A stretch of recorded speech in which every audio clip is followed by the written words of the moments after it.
என்னுடைய மனமார்ந்த வாழ்த்துக்களை தெரிவிச்சுக்கிறோம்.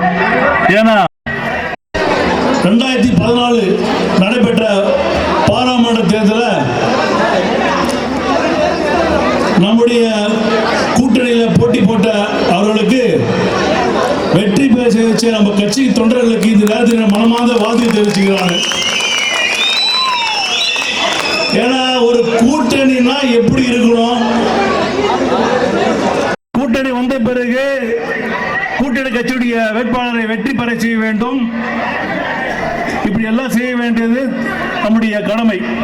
அந்த அடிப்படையில் நம்முடைய இந்த தொகுதியில வேட்பாளரை வெற்றி பெற வச்சோம். ஆனா மற்ற தொகுதியில பாத்தீங்கன்னாக்கா அவங்க வேலை செய்யல, துரோகம் பண்ணார்கள்.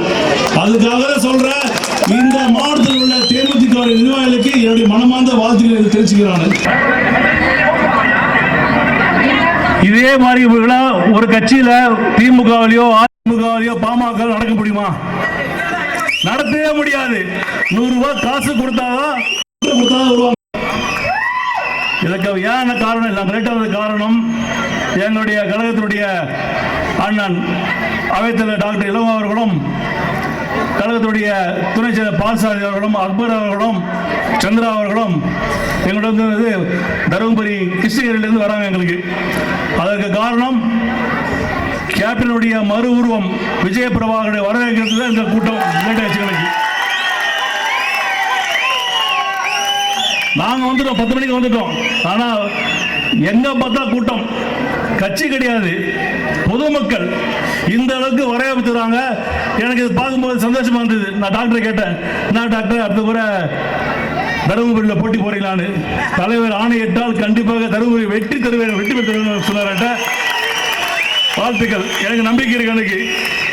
ஏன்னா இன்னைக்கு பார்த்தீங்கன்னாக்கா பெண்கள் இந்த அளவுக்கு கூட்டம் வந்திருக்கீங்க, ரொம்ப சந்தோஷமா பார்க்கும்போது எனக்கு. இன்னைக்கு திமுக சரி அதிமுக சரி, அதிமுக ஆட்சியில் இருந்தா அரசாங்க சார்பில் பொங்கல் விழா நடத்துவாங்க, ஆட்சியில் இல்லைனாக்கா நடத்த மாட்டாங்க. அதே போல திமுக பார்த்தீங்கன்னாக்கா ஆட்சியில் இருந்தாக்கா கவர்மெண்ட்ல செலவு பண்ணுவாங்க, இல்லைன்னா சும்மா இருப்பாங்க.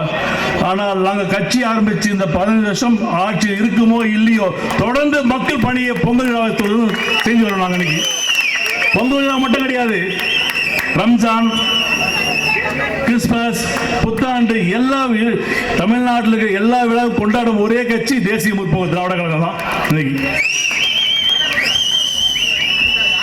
இன்னைக்கு வரப்போகுது தை மாசம், தை பிறந்தா வழி பிறக்கும். இன்னைக்கு எங்க தலைவரை பத்தி பேசுறதுக்கு ஒன்றும் தப்பான விஷயம் ஒண்ணுமே கிடையாது. நாங்கள் லஞ்சம் வாங்க கிடையாது, கொள்ளடிச்சு கிடையாது. என்ன அவங்க தலைவர் சரியா பேச மாட்டாங்க முன்ன மாதிரி. தை பிறந்தா வழி பிறக்கும். நம்ம தலைவர் ஆபரேஷன் முடிஞ்ச உடனே திருப்பூர் மாநாட்டில் 1 மணி நேரம் பேசுவார்.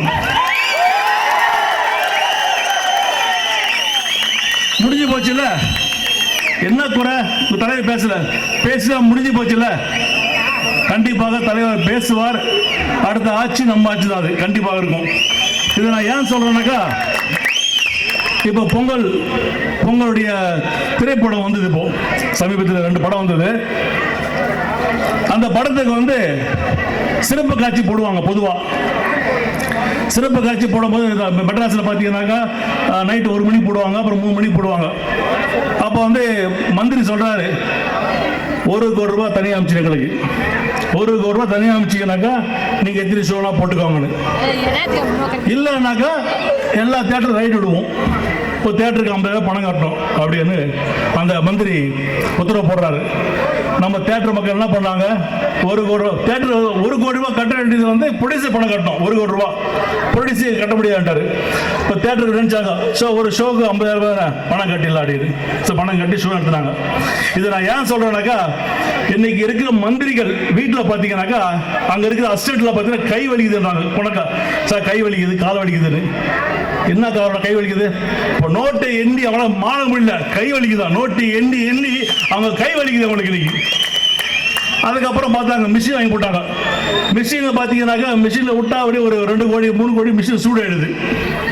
ஒரு மிஷின் ஆச்சு, இப்போ 10 மிஷின் ஆச்சு, 20 மிஷின். இன்னைக்கு நம்ப மாட்டீங்க, ஒரு மந்திரி வீட்டிலும் இன்னைக்கு குறைஞ்சபட்சம் 10 கோடி ரூபாய் டெய்லி கலெக்ஷன் பண்றாங்க. இன்னைக்கு அவங்களுக்கு தெரியும் அதில் ஒரு மந்திரி சொன்னாராம், எல்லாம் 1 லட்சம் லஞ்சம் வாங்கினாலும் ஜெயிலுக்கு போகிறது உண்மைதான், 10 கோடி வாங்கினாலும் ஜெயிலுக்கு போகிறது உண்மைதான், போயிட்டு போயிடுறோம் அப்படி அந்த எண்ணத்தில் இன்னைக்கு 10 கோடி ரூபாய் இன்னைக்கு டெய்லி கல்லா கண்டிருக்காங்க. இன்னைக்கு அதில் ஒரு மந்திரி சொன்னாராம், பணம் இருக்கு, எல்லாமே இருக்கு, எனக்கு ஒரே ஒரு ஆசை, தமிழகத்துடைய அந்த தமிழ்நாட்டுடைய நம்முடைய அரசு ஆபீஸ் இருக்கு இல்லையா,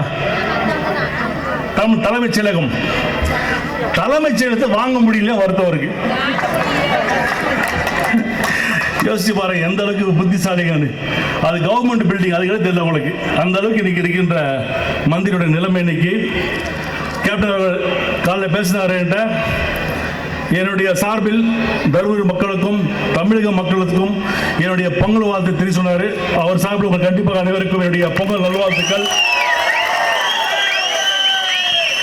என்னை பொறுத்த வரைக்கும் இது 2019, இது தேமுதிகவுடைய பொங்கல் விழா. 2020 இப்போ வரப்போது எலெக்ஷன்ல எல்லாம் பாராளுமன்றம் சொல்றீங்க, கிடையாது. தமிழக சட்டமன்றம் பாராளுமன்றம் தேர்தல் சேர்ந்து வரப்போகுது. 2020 தமிழகத்தினுடைய முதலமைச்சராக கேப்டன் பதவி ஏற்று தமிழகத்தில் பொங்கல் விழா அரசு நடைபெறும். ஆகையால் இன்னைக்கு பாத்தீங்கன்னா இவ்வளவு பெண்கள் வந்திருக்கீங்க, பார்க்கும்போது சந்தோஷமா இருக்கு. எனக்கு தெரியும் இன்னைக்கு பெண்கள் நீங்க மனசு வச்சீங்கன்னாக்கா மாற்றம் தர முடியும். இன்னைக்கு இந்த தருமபுரி மாவட்டம் பொறுத்த வரைக்கும் குடி அதிகமா இருக்கு இந்த மாவட்டத்தில். நீங்க நினைச்சீங்கன்னாக்கா தமிழகத்தினுடைய ஆட்சியை மாற்றீங்கன்னாக்க கண்டிப்பாக தமிழகத்தை முக்கியமாக தருமபுரி மாவட்டத்தில் குடியில்லாத மாவட்டமாக கண்டிப்பாக காட்டப்படும் என்று கூறி அனைவருக்கும் என்னுடைய பொங்கல் வாழ்த்து சொல்லி விடைபெறுகிறேன். நன்றி, வணக்கம்.